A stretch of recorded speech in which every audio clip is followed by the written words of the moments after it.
السلام علیکم پیارے ناظرین، ہمارے چینل نیچرل سائنس میں دوبارہ خوش آمدید۔ آج ہم اسلامی تاریخ کے اوراق میں ایک انتہائی قابل ذکر اور با اثر شخصیت کے بارے میں جاننے کے لیے سفر کا آغاز کرتے ہیں۔ حضرت عمر بن خطاب، جنہیں حضرت عمر فاروق رضی اللہ تعالی عنہ بھی کہا جاتا ہے۔ نام و نسب اور خاندان: عمر نام، کنیت ابو حفص، لقب فاروق۔ والد کا نام خطاب نویں پشت پر نبی کریم صلی اللہ علیہ وآلہ وسلم سے مل جاتا ہے۔ نبی کریم صلی اللہ علیہ وآلہ وسلم کی نویں پشت میں ایک نام کعب کے 2 فرزند تھے۔ مرہ اور عدی مرہ کی اولاد میں آپ صلی اللہ علیہ وآلہ وسلم اور عدی کی اولاد میں سے فاروق اعظم رضی اللہ تعالی عنہ ہیں۔ آپ کا خاندان ایام جاہلیت سے ہی نہایت ممتاز تھا۔ عرب کے باہمی منازعات میں ثالث مقرر ہوا کرتے تھے، اور قریش کو کسی قبیلے کے کوئی ملکی معاملہ پیش آیا کرتا تو سفیر بن کے جایا کرتے تھے۔ ددیال کی طرف سے بھی نہایت ہی معزز خاندان سے تعلق رکھتے تھے۔ آپ کی والدہ خطمہ بن ہاشم بن مغیرہ کی بیٹی تھیں، اور مغیرہ اس درجے کے آدمی تھے کہ جب قریش کسی قبیلے سے نبرد آزمائی کے لیے جاتے تو فوج کا اہتمام انہی کے متعلق ہوتا تھا۔ آپ کی ولادت واقعہ فیل کے 13 برس بعد ہوئی۔ آپ کی عمر بھی 13 برس ہوئی۔ نبوت کے 6 سال 27 برس کی عمر میں اسلام لائے۔ اس سے پہلے 40 مرد اور 11 خواتین اسلام میں شامل ہو چکی تھیں۔ حلیۂ مبارک: آپ کا رنگ مبارک سرخی مائل تھا، مگر قحط سالی اور ناموافق غذا کے استعمال سے رنگ میں سیاہی آ گئی تھی۔ رخساروں پر گوشت بہت کم تھا اور قد مبارک دراز تھا۔ جب لوگوں کے درمیان کھڑے ہوتے تو سب سے دراز قامت نظر آتے، گویا سواری پر بیٹھے ہوں۔ آپ بہت بہادر اور طاقتور تھے۔ اسلام سے پہلے جیسی شدت کفر میں تھی، اور اسلام کے بعد بھی ویسے ہی شدت اسلام میں ہوئی۔ آپ کے مسلمان ہو جانے کے بعد دین اسلام کو بہت زیادہ قوت ملی۔ حضرت ابو بکر صدیق رضی اللہ تعالی عنہ نے وزارت کے ساتھ مدینہ کا قاضی بھی بنا دیا، اور حضرت ابو بکر صدیق کے بعد خلیفہ ہوئے۔ اپنی خلافت میں جس قدر خدمت و اشاعت و دین و اسلام کی، اور بہت عظیم الشان فتوحات کیں جن کی مثال نہیں ملتی۔ 10 سال 6 مہینے 10 دن تخت خلافت کو زینت بخشی۔ فجر کی نماز میں ابو لولو مجوسی غلام کے ہاتھوں شہید ہوئے، اور 1 محرم 24 ہجری کو اسے دار فانی سے رحلت فرمائی۔ روضۃ النبی میں حضرت ابو بکر صدیق کے پہلو میں دفن ہیں۔ مسلمانوں کا اقبال بھی انہی کے ساتھ اس دنیا سے رخصت ہو گیا۔ آپ کا مسلمان ہونے کا واقعہ: آپ کا اسلام بھی نبی کریم صلی اللہ علیہ وآلہ وسلم کا ایک معجزہ تھا۔ کافی دن سے نبی کریم صلی اللہ علیہ وآلہ وسلم دعائیں کر رہے تھے، اللہ عمر بن خطاب سے دین اسلام کو عزت دے، اور آپ کی دعائیں قبول ہوئیں، اور آپ دربار نبی صلی اللہ علیہ وآلہ وسلم میں پہنچ گئے۔ واقعہ کچھ یوں ہے کہ ایک دن یہ ابو جہل کی تحریض و ترغیب سے نبی کریم صلی اللہ علیہ وآلہ وسلم کو شہید کرنے کے ارادے سے چلے۔ راستے میں ایک صحابی ملے۔ ان کے تیور دیکھ کر دریافت کیا کہ اے عمر، کہاں جا رہے ہو؟ حضرت عمر نے صاف کہہ دیا، تمہارے پیغمبر کو قتل کرنے، نعوذ باللہ۔ اس صحابی نے کہا، اچھا پہلے اپنے گھر کی خبر تو لیجئے۔ آپ کی بہن فاطمہ اور آپ کے بہنوئی سعید ابن زید مسلمان ہو گئے ہیں۔ جب یہ خبر ملی تو اپنی بہن کے گھر گئے اور بہنوئی کو بہت مارا، اور ان کے سر سے خون بہنے لگا۔ ان کو زمین پر گرانا چاہا کہ گلا دبا دیں۔ یہ دیکھ کر ان کی بہن سامنے آ گئیں اور کہنے لگیں، اے بھائی، ہم تو مسلمان ہو گئے ہیں، اور جو تمہارا دل چاہے اب کرو۔ یہ سن کر ان کے دل پر ایک خاص اثر ہوا، اور بہنوئی کو چھوڑ دیا، اور بہن سے دریافت کیا کہ کیوں مسلمان ہوئی ہیں آپ؟ انہوں نے ساری کیفیت بیان کی اور قرآن کا ذکر کیا۔ حضرت فاروق اعظم نے قرآن سننے کی خواہش کی۔ ان کی بہن ایک اور ورق لے کے آئیں جس میں قرآن کی آیتیں لکھی تھیں۔ حضرت فاروق اعظم نے چاہا کہ خود لے کر پڑھیں، لیکن ان کی بہن نے فوراً کہا، اے بھائی، اس قرآن کو ناپاک لوگ نہیں چھو سکتے، اس کے بعد ان کی بہن نے قرآن کو پڑھ کر سنایا۔ سورہ طٰہٰ کی ابتدائی آیتیں، ان آیتوں کو اس کا سننا تھا کہ انقلاب عظیم آپ کی طبیعت میں پیدا ہو گیا۔ جس سر پر کفر کا سودا تھا، اب اس میں اسلام کا سودا سمایا، اور اسی وقت نبی کریم صلی اللہ علیہ وآلہ وسلم کی خدمت اقدس میں حاضر ہو کر اسلام قبول کیا۔ حالات بعد اسلام ہجرت۔ ان کے مسلمان ہوتے ہی نبی کریم صلی اللہ علیہ وآلہ وسلم نے اعلان کے ساتھ کعبہ میں نماز پڑھی، اور روز بروز اسلام کو قوت اور شوکت ملی۔ حضرت عبداللہ بن مسعود رضی اللہ تعالی عنہ نے فرمایا کہ حضرت عمر کا مسلمان ہونا فتح اسلام تھا، ان کی ہجرت نصرت الہی تھی، ان کی خلافت اللہ کی رحمت تھی۔ نبی کریم صلی اللہ علیہ وآلہ وسلم کے بعد ہجرت کر کے مدینہ طیبہ گئے اور بڑی شان سے ہجرت کی۔ جب مدینہ سے چلنے لگے تو کعبہ کا طواف کیا اور مجمع کفار کو مخاطب کر کے فرمایا کہ میں اس وقت ہجرت کر رہا ہوں، یہ نہ کہنا کہ عمر چھپ کر بھاگ گیا۔ جس کو اپنی بیوی کو بیوہ کرنا اور بچوں کو یتیم کرنا منظور ہو تو اس وادی سے نکل کر مجھے روک لے، مگر کہ کسی کی ہمت نہ ہوئی کہ کچھ جواب دیتا۔ آپ نبی کریم صلی اللہ علیہ وآلہ وسلم کے ساتھ تقریباً تمام غزوات میں شریک رہے اور ہر غزوے میں بہت خدمات سر انجام دیں۔ مثال کے طور پر غزوہ بدر۔ سب سے بڑا معرکہ اس غزوہ میں یہ تھا کہ اپنے حقیقی ماموں عاص بن ہشام کو میدان جنگ میں آپ نے اپنے ہاتھوں سے قتل کیا۔ نبی کریم صلی اللہ علیہ وآلہ وسلم کے چچا حضرت عباس جو کافر کے ساتھ میدان جنگ میں آئے تھے اور قید بدر میں شامل تھے، لوگوں نے ان کے قتل کا ارادہ کیا، مگر نبی کریم صلی اللہ علیہ وآلہ وسلم کے مزاج مبارک کے خلاف دیکھ کر حضرت عمر فاروق نے پرزور حمایت کی۔ حضرت عباس کے سوا انہوں نے سب قیدیان بدر کے سلسلے کے حوالے سے مشورہ دیا اور فرمایا کہ ہر مسلمان اپنے عزیز کو اپنے ہاتھوں سے قتل کرے گا۔ اگرچہ ان کی رائے پر نہ ہوا، مگر خدا کو ان کا مشورہ اتنا پسند آیا کہ ان کی تائید بھی آیت قرآنی نازل کر دی گئی۔ غزوہ احد۔ جب نبی کریم صلی اللہ علیہ وآلہ وسلم کوہ احد پر تشریف لے گئے تو آپ بھی نبی کریم صلی اللہ علیہ وآلہ وسلم کی جانثاری کے لیے ہمراہ تھے، اور ابو سفیان کی باتوں کا دندان شکن جواب انہی نے دیا۔ غزوہ خندق۔ اس غزوہ میں ایک جانب حفاظت آپ کے سپرد تھی۔ اس مقام پر ایک مسجد بطور یادگار ان کے نام کی بنائی گئی۔ غزوہ بنی مستلق۔ اس غزوہ میں مقدمہ ہیش انہی کے ماتحت تھا۔ آپ ہی نے کفار کے ایک جاسوس کو گرفتار کر کے دشمن کے تمام تن خفیہ حالات دریافت کر لیے تھے، پھر اسی جاسوس کو قتل کر دیا۔ کافروں پر اس وقت بہت رعب طاری ہو گیا۔ اس غزوہ میں یہ خدمات بھی آپ کے سپرد تھیں کہ عین ہنگامہ جنگ میں اعلان کر دیا کہ جو شخص کلمہ اسلام پڑھ لے گا اس کو امان دی جائے گی۔ غزوہ حدیبیہ۔ اس غزوہ میں غیرت ایمانی اور حمیت دینی کا ایک ایسا غلبہ طاری تھا کہ مغلوبانہ صلح پر کسی طرح راضی نہ ہوئے، اور اسی جوش میں نبی کریم صلی اللہ علیہ وآلہ وسلم سے جا کر کہا، کیا آپ خدا کے سچے نبی ہیں؟ کیا ہم حق اور ہمارا دشمن باطل پر نہیں؟ نبی کریم صلی اللہ علیہ وآلہ وسلم نے فرمایا، سب صحیح ہے۔ تو کہنے لگے، پھر ہم کیوں دب کر صلح کریں؟ اپنی اس گفتگو میں بعد میں بہت نادم ہوئے اور فرمانے لگے، میں نے بہت روزے رکھے، نمازیں پڑھیں، خیرات کیں، غلام آزاد کیے، تاکہ گستاخی کا کفارہ ادا کیا جا سکے، تاکہ مجھے یقین ہو جائے کہ میں نے ایک بات کہی، گستاخی نہ ہو۔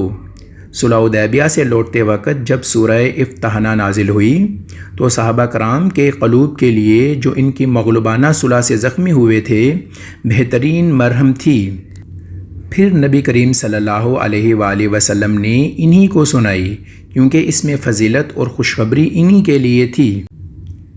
غزوہ خیبر۔ اس لڑائی میں ہر شب کو ایک صحابی پہرا دیا کرتے تھے۔ جس شب میں آپ کی باری تھی، آپ نے ایک یہودی کو گرفتار کیا اور نبی کریم صلی اللہ علیہ وآلہ وسلم کے پاس لے گئے۔ اس سے تمام حالات خیبر معلوم ہو گئے اور یہی چیز فتح خیبر کا ذریعہ بنی۔ خیبر میں ایک روز جب بھی قلعہ خیبر فتح کرنے کے لیے بھیجا گیا، اس روز قلعہ فتح نہیں ہوا، مگر اس میں کیا شک کہ یہودیوں کا زور بہت ٹوٹ گیا تھا۔ غزوہ حنین، اس غزوہ میں جماعت مہاجرین کا جھنڈا انہی کے سپرد تھا، جس سے اس امر کا اظہار ہوا کہ جماعت مہاجرین کی سرداری آپ کو عطا کی گئی۔ 7 ہجری میں نبی کریم صلی اللہ علیہ وآلہ وسلم نے 30 سواروں کا دستے کا افسر بنا کر حوازن کی طرف بھیجا۔ فاروق اعظم کی خلافت، آپ کی خلافت خدا کی قدرت کاملہ اور رحمت واسعہ کا ایک عجیب نمونہ تھی۔ جو کمالات رسول اللہ صلی اللہ علیہ وآلہ وسلم کی تعلیم و تربیت نے ان کی ذات میں پیدا کیے، ان کا پورا ظہور موقع زمانہ جاہلیت میں ہی حاصل ہو گیا تھا۔ جو وعدے حق تعالیٰ نے اپنے محبوب سے کیے، جو پیشن گوئیاں قرآن مجید اور احادیث نبوی میں کیں، وہ باحسن وجود آپ کی خلافت میں مکمل ہوئیں۔ اگر آپ کے خلافت کے کارنامے، آپ کے ظاہری باطنی کمالات و باجمال کسی بھی بیان کو بیان کیا جائے تو ایک دفتر چاہیے۔ اخلاق و عادات، 13ویں ہجری میں حضرت ابوبکر صدیق کے بعد مسند آرا خلافت ہوئے اور تھوڑے ہی دنوں میں ایک چھوٹی سی اسلامی ریاست کو ملک عظیم جیسا بنا دیا، جیسا کہ نبی کریم صلی اللہ علیہ وآلہ وسلم کو پہلے ہی بذریعہ وحی اطلاع دی گئی تھی کہ آپ کے مزاج مبارک میں سختی زیادہ ہے، غصہ جلد آ جاتا ہے۔ بالکل حضرت موسیٰ علیہ السلام کی سی کیفیت تھی، مگر اس کے ساتھ وہ 2 صفتیں عجیب و غریب تھیں۔ اول یہ کہ اپنی ذات کے لیے کبھی غصہ نہ آتا تھا، دوم یہ کہ عین اشتعال کی حالت میں کوئی شخص آپ کے سامنے اللہ کا نام لے لیتا یا قرآن مجید کی کوئی آیت پڑھ دیتا تو فوراً غصہ دفع ہو جاتا، گویا غصہ تھا ہی نہیں۔ جب آپ خلیفہ ہوئے تو لوگوں نے آپ کی سخت گیری سے اس قدر خوف زدہ ہوئے کہ گھروں سے نکلنا چھوڑ دیا۔ یہ حالت دیکھ کر آپ نے خطبہ پڑھایا اور اس میں ارشاد فرمایا، اے لوگو، میری سختی اس وقت تھی جب تم نبی کریم صلی اللہ علیہ وآلہ وسلم اور حضرت ابوبکر صدیق رضی اللہ تعالیٰ عنہ کی نرمی سے فیضیاب تھے۔ میری سختی ان کی نرمی کے ساتھ مل کے اعتدال کی کیفیت پیدا کر دیتی تھی، مگر اب میں تمہارا ولی ہوں، اب میں تم پر سختی نہ کروں گا، اور اب میری سختی ظالموں اور بدکاروں پر ہوگی۔ اسی خطبہ میں فرمایا کہ اے لوگو، اگر سنت نبوی اور سیرت صدیقی کے خلاف کوئی حکم دوں تو کیا کرو گے؟ لوگ کچھ نہ بولے۔ آپ نے پھر وہی سوال ارشاد فرمایا تو ایک نوجوان تلوار کھینچ کر کھڑا ہو گیا اور کہنے لگا، اسی تلوار سے سر کاٹ دیں گے۔ اس پر آپ بہت خوش ہوئے۔ تواضع کی صفت آپ میں اس قدر تھی کہ آپ کا انداز کرنے سے انسانی عقل عاجز ہو جاتی۔ خلیفہ ہونے کے بعد منبر پر جب بھی گئے، اس زینہ پر بیٹھے جس پر حضرت ابوبکر صدیق کے پاؤں تھے۔ لوگوں نے کہا کہ آپ اوپر بیٹھیے تو ارشاد فرمایا، میرے لیے یہی کافی ہے کہ مجھے اس مقام پر جگہ مل جائے جہاں حضرت ابوبکر صدیق کے پاؤں ہوتے تھے۔ عدل و انصاف، آپ کا عدل و انصاف ضرب المثل ہے۔ آپ خود اپنے فرزند ابو شمحہ پر حد جاری کی۔ انہوں نے مصر میں شراب پی تھی۔ حضرت عمر بن عاص نے ان کو اپنے گھر کے اندر بلا کر پوشیدہ طور پر آہستہ آہستہ درے لگائے۔ جس پر خبر حضرت عمر فاروق رضی اللہ تعالیٰ عنہ کو ملی تو انہوں نے لکھا کہ عمر بن عاص، تمہاری جرت پر ہمیں تعجب ہے، تم نے میرے حکم کے خلاف کیا، اب میں تمہیں معزول کرنے کے سوا کوئی رائے نہیں رکھتا۔ تم نے ابو شمع کو یہ خیال کر کے کہ امیر المومنین کا لڑکا ہے، گھر کے اندر ہلکی سزا دی، حالانکہ تم کو اس کے ساتھ وہی معاملہ کرنا چاہیے تھا جو سب کے ساتھ کرتے ہو۔ اب اس کو میرے پاس بھیجو تاکہ اس کو اس کی بدعمالی کی سزا ملے۔ چنانچہ جب وہ آئے تو حضرت عبداللہ بن عوف نے سفارش کی، امیر المومنین، ایک بار سزا مل چکی ہے۔ آپ نے ایک نہ سنی اور ابو شمع رونے لگے اور عرض کیا، اے والد، میں بیمار ہوں، مجھے دوبارہ سزا نہ دیجیے گا، اگر آپ دوبارہ سزا دیں گے تو میں مر جاؤں گا۔ آپ نے کوئی توجہ نہ دی اور قاعدے کے مطابق سزا دی۔ اسی سے ابو شمع کی بیماری بڑھ گئی اور 1 مہینے بعد ان کا انتقال ہو گیا۔ فاروق اعظم کے گشت کے چند واقعات۔ اس دنیا میں کون بادشاہ ایسا ہوا جو خود چوکیداری کا کام سر انجام دے؟ حضرت فاروق اعظم رضی اللہ تعالیٰ عنہ دن میں تنہا مدینہ کی گلیوں میں پھرا کرتے تھے اور صرف ایک ہی درہ ہاتھ میں ہوتا اور راستے میں چلتے چلتے کوئی مجرم قابل سزا مل جاتا تو وہیں اس درے سے سزا دیتے، اور راتوں کو تنہا گشت کیا کرتے تھے، نہ صرف گلیوں بلکہ ہر ملک میں سفر کیا کرتے، اور وہاں بھی لوگوں کو کہا کرتے کہ ان کا درہ لوگوں کی تلوار سے زیادہ خوفناک ہے۔ ان کے گشت کے واقعات تو بہت ہیں، لیکن ایک واقعہ: ایک شب کو آپ گشت کرتے ہوئے ایک گھر کے قریب پہنچے تو سنا ایک ضعیفہ اپنی لڑکی سے کہہ رہی تھی دودھ میں پانی ملا دو۔ لڑکی نے کہا امیر المومنین کی طرف سے اعلان ہے کہ دودھ میں پانی ملا کر نہ بیچا جائے۔ بڑھیا نے کہا نہ اس وقت امیر المومنین یہاں ہیں اور نہ ہی منع دی۔ لڑکی نے کہا اللہ کی قسم یہ بات ہمارے لیے مناسب نہیں کہ ظاہر میں تو امیر المومنین کی اطاعت کریں اور باطن میں مخالفت۔ یہ سن کر آپ بہت خوش ہوئے اور اپنے غلام اسلم کو جو اس وقت آپ کے ساتھ تھے حکم دیا کہ اس کی مکان کی نشانی لگا دو، اور دوسرے دن آپ نے وہاں ایک شخص کو بھیجا اور اس کو اپنے بیٹے صاحبزادے عاصم کے لیے پیغام دیا اور فرمایا اس میں برکت ہوگی۔ چنانچہ عمر بن عبدالعزیز اسی لڑکے کے بطن میں سے تھے۔ حضرت فاروق اعظم کی شہادت۔ حضرت فاروق اعظم کی شہادت ان مصائب میں سے ہے جن کی نہ تلافی ہوئی نہ ہو سکتی ہے۔ وہ ایسی ہستی ہے کہ جس دن وہ مسلمانان دین اسلام میں داخل ہوئے اسلام کی شان و شوکت بڑھ گئی۔ وہ اپنے عہد خلافت میں وہ کام کیے جن کی نظیر چشم و فلک نے نہ دیکھی۔ وہ جس دن دنیا سے رخصت ہوئے اسلام میں مسلمانان دین کا اقبال بھی رخصت ہو گیا۔ آپ کی شہادت کا مختصر حال یہ ہے کہ جب آپ اپنے آخری حج سے واپس ہوئے تو وادی محصب میں اپنی چادر سر کے نیچے رکھے ہوئے تھے۔ چاند کی طرف جو نظر کی تو اس کی روشنی اور اس کی تنویر آپ کو اچھی معلوم ہوئی۔ پھر فرمایا دیکھو ابتدا میں یہ کمزور تھا، پھر بڑھتے بڑھتے پورا ہوا، اب یہ گھٹنا شروع ہو گیا۔ یہی حال دنیا میں تمام چیزوں کا ہے۔ پھر دعا مانگی اے اللہ میری رعیت بڑھ گئی ہے اور اب میں کمزور ہو چکا ہوں، خداوند قبل اس کے کہ مجھ سے کوئی فرائض خلافت میں قصور ہو مجھے اس دنیا سے اٹھا لے۔ اس کے بعد مدینہ پہنچ کر آپ نے خواب دیکھا کہ ایک سرخ مرغ آپ کے شکم مبارک پر چونچے مار رہا ہے۔ آپ نے یہ خواب لوگوں سے بیان کیا اور فرمایا اب میری وقت موت قریب ہے۔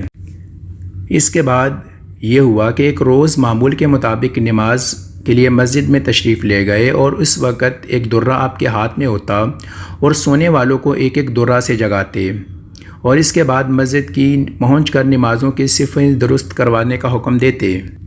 اس روز بھی آپ نے ایسے ہی کیا، نماز ویسے ہی شروع کی، صرف تکبیر تحریمہ کہہ پائے تھے کہ ایک مجوسی کافر ابو لولو جو حضرت مغیرہ کا غلام تھا ایک زہر آلود خنجر لیے مسجد کے محراب میں چھپا بیٹھا تھا۔ اس نے آپ کے شکم مبارک پر 3 ضرب کاری اس خنجر سے کی، آپ بے ہوش ہو کر گر گئے۔ حضرت عبد الرحمن بن عوف نے آگے بڑھنے کی بجائے امامت کے مختصر نماز پڑھائی۔ ابو لولو فیروز نے چاہا کہ مسجد سے نکل کر بھاگ جائے، لیکن نمازیوں کی صفیں مسلح دیوار ثابت ہوئیں۔ جب اس نے دیکھا کہ وہ گرفتار ہو گیا ہے تو اس نے خنجر سے اپنے آپ کو ہلاک کر دیا۔ قابل غور بات، اتنا عظیم واقعہ ہو گیا لیکن کسی مسلمان نے نماز نہیں توڑی بلکہ نماز کو پورے اطمینان کے ساتھ مکمل کیا۔ نماز کے بعد حضرت فاروق اعظم کو اٹھا کر لوگ ان کے گھر لے گئے۔ تھوڑی دیر کے بعد آپ کو ہوش آیا، آپ نے فجر نماز کی حالت میں ادا کی۔ سب سے پہلے آپ نے سوال کیا میرا قاتل کون ہے؟ حضرت عبداللہ بن عباس نے کہا ابو لولو مجوسی۔ یہ سن کر آپ نے تکبیر اتنی بلند آواز پڑھی کہ باہر تک آئی اور فرمایا اللہ کا شکر ہے کہ کافر کے ہاتھوں مجھے شہادت ملی۔ اس طرح کا واقعات سننے کے لیے میرے چینل کو لائک، شیئر، سبسکرائب کیجیے۔